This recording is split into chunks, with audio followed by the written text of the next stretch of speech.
moi, je remarque aussi que ma communauté Facebook, c'est des femmes en majorité qui sont présentes. Il y a pas une grosse différence, mais mettons, j'ai à peu près 15 de femmes de plus qui m'écoutent. Je ne peux pas croire que c'est pas à cause qu'ils se reconnaissent dans ma parole ou dans ma façon d'aborder les choses. Ça, c'est sûr et certain que ça a une influence aussi sur l'auditoire qu'on rejoint.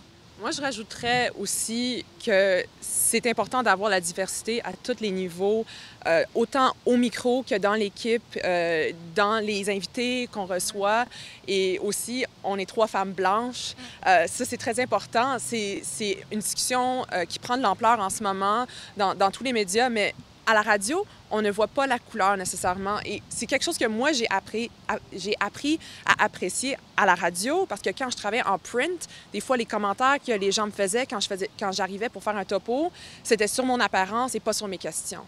Et ça m'arrive jamais à la radio. Des fois, on me dit « Ah, t'es plus grande que je pensais que t'étais à la radio », mais c'est rarement un commentaire sur moi, en tant que femme, c'est presque toujours sur mon journalisme. Alors, la radio, ça rajoute cet élément-là. Mais moi, je voulais juste rajouter par rapport aux voix. Oui, c'est le fun d'entendre des filles, mais là, on est en pleine crise de racisme systémique ou pas, là. Mais c'est important aussi, je pense, d'entendre des accents différents, des voix différentes, des accents latinos, des accents créoles, africains, d'entendre la diversité, comme tu disais.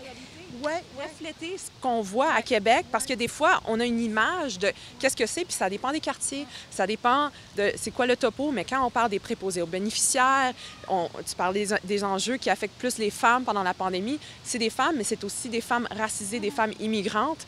Et en tant que journaliste, c'est essentiel pour notre travail. Si on fait bien notre travail, on va au moins travailler pour essayer de refléter tous ces enjeux-là.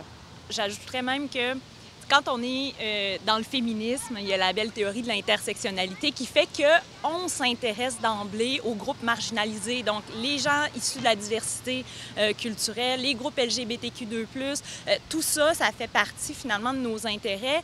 Puis souvent on dit, moi je pense souvent là, à ce fameux comité qui a été formé au gouvernement pour nous sortir de la crise, on disait qu'il manquait justement de diversité, trop d'hommes, pas assez de femmes, mais quand on représente quelque chose, quand on est un représentant, comment est-ce qu'on peut pas comprendre si on n'est pas dans la peau de l'autre? Donc, c'est important d'avoir soit la parité parmi les invités ou soit justement de se mettre justement, d'essayer d'écouter les minorités pour les représenter à notre façon. On ne les représentera jamais complètement parce que moi, je ne suis pas une minorité visible. Je suis capable de le faire en tant que femme, mais sinon, je porte vraiment attention aux autres personnes qui ont besoin d'une voix, en fait. Ouais.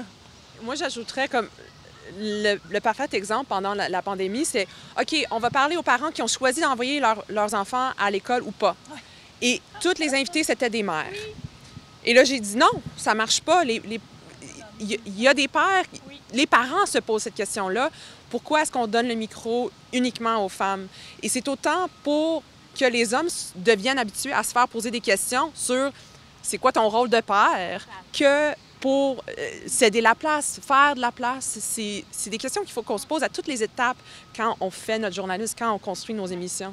Un autre exemple concret, moi, qui m'a surpris pendant la crise, c'est les groupes Facebook où il y avait justement des trucs pour éduquer les enfants à la maison, faire des horaires d'activités parascolaires, para-maison, en tout cas, bref, des trucs pour bien s'en sortir en tant que parent, télétravail, tout ça.